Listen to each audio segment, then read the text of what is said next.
Hello, I'm Beth Joey and welcome back to my YouTube channel.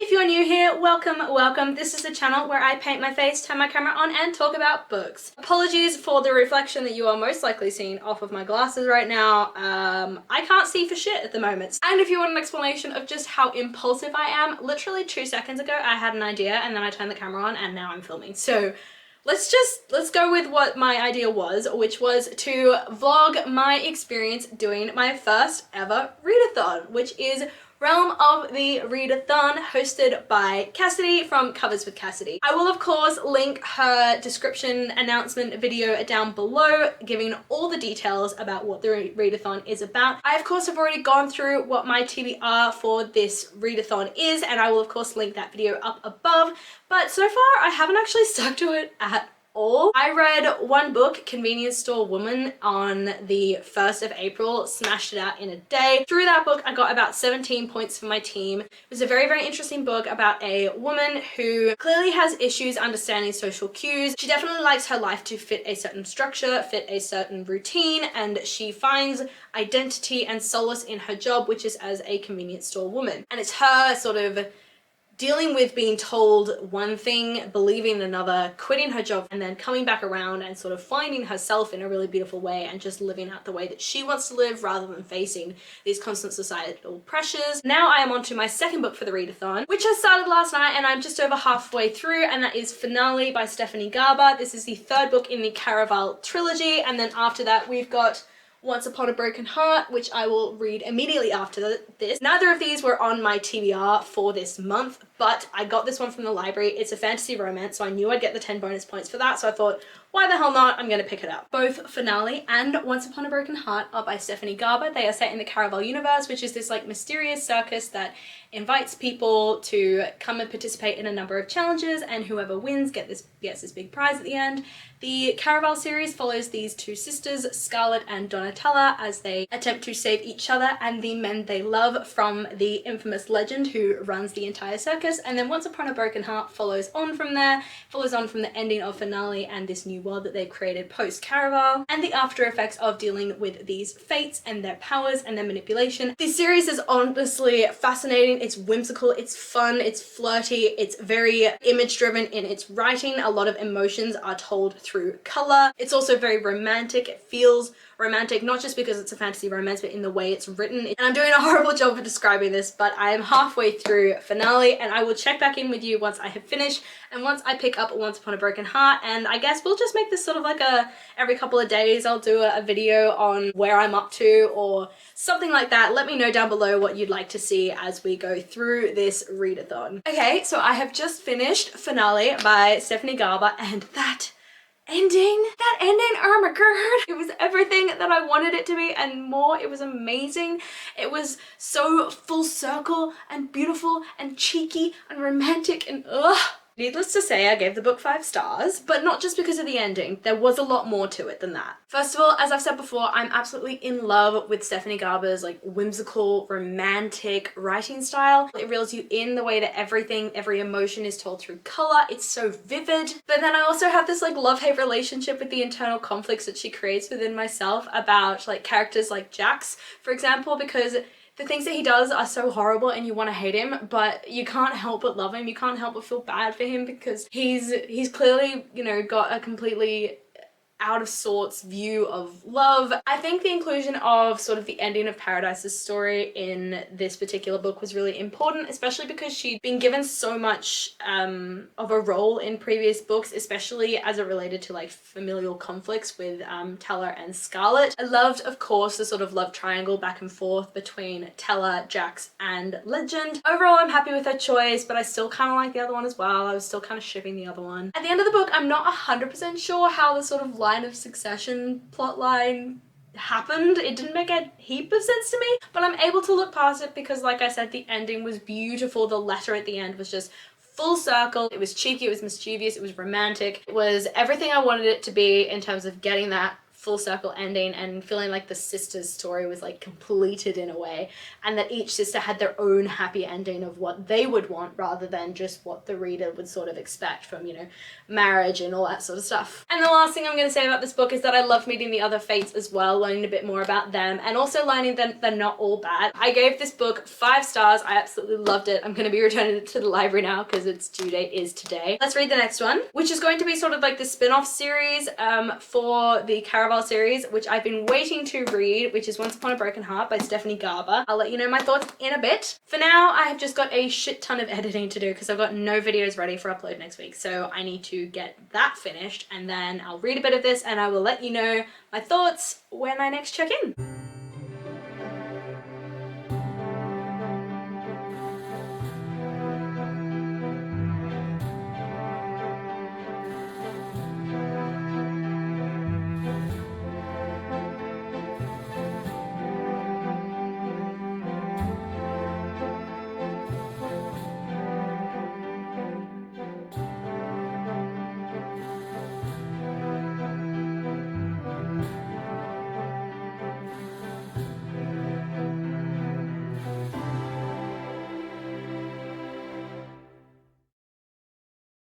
Now, I could lie to you guys and say that I totally filmed all of this in order and I'm so good at this vlogging thing and nothing's out of order, nothing's weird, but this is an honest and, you know, supportive place, right? Once Upon a Broken Heart by Stephanie Garber was, I think, like the 3rd book that I read for this readathon, and I was so excited, so loving it, that I completely forgot to film any updates. So now I've finished Throne of Glass, I'm halfway through Cruel Prince, and I've realized when I was editing that I hadn't actually filmed any of my thoughts on this. So I'm just going to very quickly sum up what the book is about and what I thought of it. So it follows on from the end of the Caraval trilogy, which ends with finale, and in this particular book we're following Evangeline, who has made a deal with the Prince of Hearts because she believes that the love of her life has been cursed. It then becomes this very dangerous game where she gets involved in royal scandal and a royal murder, and she learns that bargaining with fates is basically a long walk off of a short pier. It is a guaranteed end of tragedy. I mean, as you probably guessed, when I finished finale, I am obsessed with the Caraval world. I think it's so beautifully written, so whimsical, so magical. Whilst I didn't really love this as much as the original series, it's got classic sequel syndrome. I did like exploring Jax a little bit more because he was one of my favorite characters from the original series, and looking into his vulnerabilities a little bit, as he's clearly this fate who is, you know, fated to kill every woman that he kisses, and he's just trying to find his true love, and then he's lost that, and, you know, he's just trying to put the pieces back together. Despite the book covering pretty mature themes, I think Evangeline retained her innocence and naivety in a really beautiful way, which kind of made it remain authentic to the age of the character, because I'm pretty sure she's only like 17, and so many times in fantasy you read books that are about 17-year-olds that act like 24-year-olds, and it just doesn't make sense. It doesn't compute in my brain. I was a little bit confused by the ending, so I'm hoping it's sort of delved into and explained a little bit more if there is another book, and I am totally expecting a, you know, that was how it was and then I fell in love with you moment with Jax, and I'm just praying for it because I'm really just hoping for a happy ending for Jax because I love him so much. Anyway, back to the pre-filmed updates for Throne of Glass by Sarah J Maas, which I've actually now finished, so here we go. This is the first book that I'm reading this month that is actually on my TBR, so we're actually finally making a dent into books that I actually want to read. And if you don't already know, Throne of Glass follows Selena Sardothian, who is this famous assassin in Ardalan. Selena is imprisoned in Andovia, a prison camp, for her crimes as this famous assassin until the prince and the head of security or head of guards or something like that come and take her out of the prison camp and give her the opportunity of a lifetime to participate in a competition to become the king's champion. All of her competitors start dying and she's thrust into this world of like trying to figure out this magic system and where all the magic's gone, why all these competitors are dying, and trying to keep her own history under wraps as well. Like I said, I'm about 100 pages through this. I'm loving it at the moment. I'd clearly forgotten so much how like vain Selena is, and I think when I first read this series I attributed a lot of that to the fact that she'd just come out of prison camp, so obviously any element of luxury that she was experiencing, she was like, yes, this dress, these threads, these, you know, food, everything like that, she's completely obsessed. But she's actually just by nature quite vain. She quite likes the sort of materialistic things in life. It's also really interesting as it's beginning to explore the trauma that she obviously went through in the prison camp at Endovia, but also the trauma that she experienced at the hands of the head of the assassins, Arabin, I think his name is. She's definitely making the royal court warm up to her. She's just met Nehemia as well, who is a princess from Ilway, who I believe becomes a bit of a companion for her, or at least I'm getting the inclination that she becomes a bit of a companion for her. I will let you know as I get further into the book what I'm thinking, what my feelings are, and we'll vlog the rest of this week.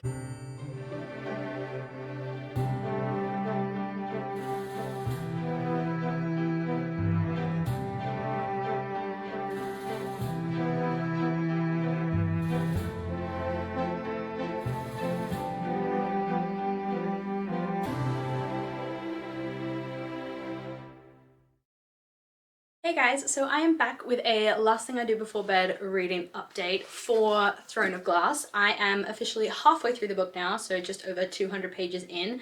And I'm so glad that I'm restarting this series because I'm really enjoying myself. I'm remembering everything people are saying about how you can never trust who Sarah J Maas puts as the love interest in the first book of any series because it always changes. I'm sitting on the edge of this one because I'm like, I can't get attached to these characters, can't get attached, but I know I'm going to anyway. But of course, loving the flirtatious banter between Kale and Selena and Dorian and Selena as well, and how there's a bit of like jealousy between the two guys as well over her. I'm really enjoying this so far. It's sitting at a 4-star read for me. I'm getting through it so quickly. I only started it like yesterday, but as I said, this is my last thing I do before bed update, so I'm going to go and take my makeup off, get settled into bed, get my hot water bottle and everything sorted so I can read maybe another 50 pages or so and then knock out ready to go into the office tomorrow. I will see you in my next update.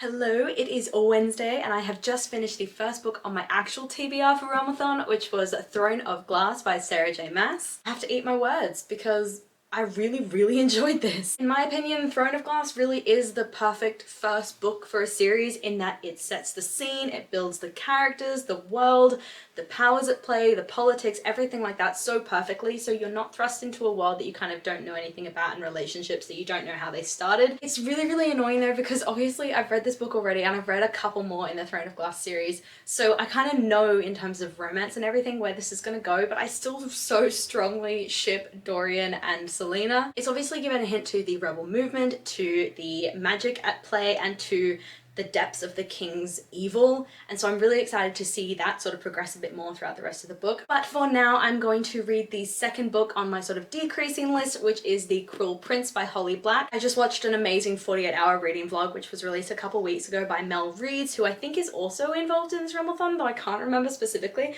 I'll put the video down below, obviously, and she reads the third book in this series. It really made me want to pick this up, just hearing about that series, and she didn't give any spoilers or anything, but I was just like, oh, I really want to read this now and sort of understand what she's talking about. I'm going to start reading The Cruel Prince. There's some sprints happening tonight, so I will join on with those, and then I'm also watching Moon Knight at the moment, which is the new Marvel thing on Disney Plus, which is really interesting, so I'm going to watch another episode of that tonight. I will update you once I've read a bit more of this lovely book here.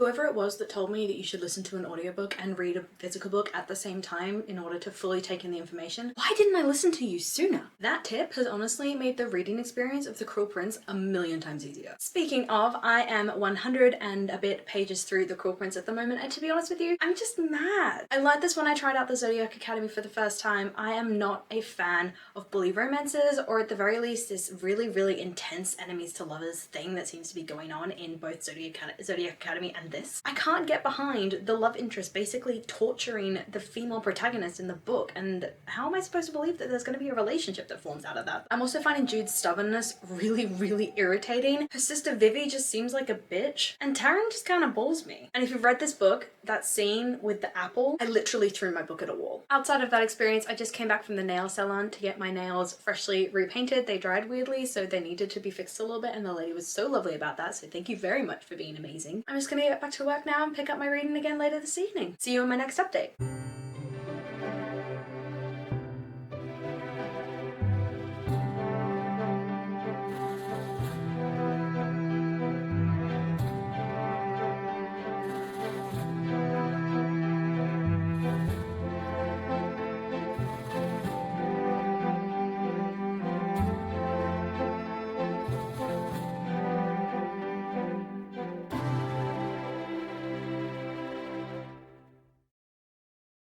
And it is time for another reading update for The Cruel Prince by Holly Black. My My feelings for this book have started to turn more towards a positive, and I think that's predominantly because there are less interactions at the moment between Carden and Jude, so that means a lot less bullying going on. But those have completely been overtaken basically by bullying and torture from other people in the cast of characters. So Valerian, I think is his name, is basically ruining Jude's life. And then we're getting glimpses into the true horror of Caden's upbringing. But on the nice character side, Vivi has had some moments, some redeeming moments where she's, you know, stepped up, helped her sister, and I'm there for it. And then also Oriana, who I don't know if I'm supposed to hate her because I kind of like her. I think she is a strong woman making the best of a horrible situation. And she's just a mother who's trying to protect, you know, her children. This book is just really brutal and heavy and incredibly violent in a way that I was not expecting because I thought this was YA. And my last note is I'm just waiting for the penny to drop or the other shoe to drop or whatever the slogan is with Locke. He can't be this nice. You can't have so many horrible, conflicting, morally grey characters and then this one guy who just seems really, really nice. It does not make sense. And I think that Locke is probably the guy that the sister is engaged to or whatever. Anyway, I have another 160 pages or so, so my next update is most likely going to be my final thoughts for this book, and then I will wrap up this vlog.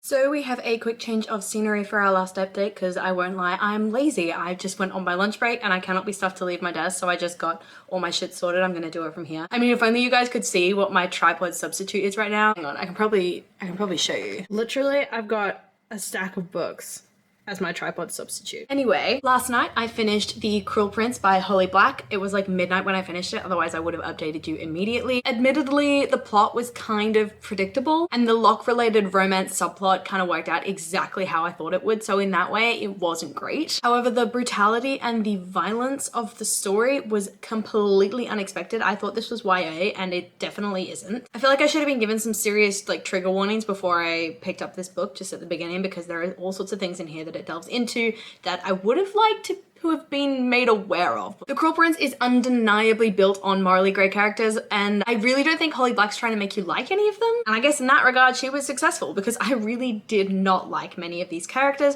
but in kind of a good way in that you don't like them and you wouldn't want to be anywhere near them, but you're still kind of fascinated by them. But unfortunately, the book also sort of reinforced why I really hate bully romances. I think they are such a toxic place to start a romance from. Once the romance starts, I can't get past like all the torture and bullying that happened at the very beginning. I'm like, why are you attracted to this person? Like, I could never be attracted to anyone that ever bullied me because I was like, you tortured me for like years. Like, why would I ever be attracted to you? But the real heroes, I think, of this book were the parts where Carden and Jude weren't actually interacting with each other. It's the parts where they were interacting with everybody else in the story. So the spies, for example, of Prince Dane, I love the sort of family dynamic they had going there.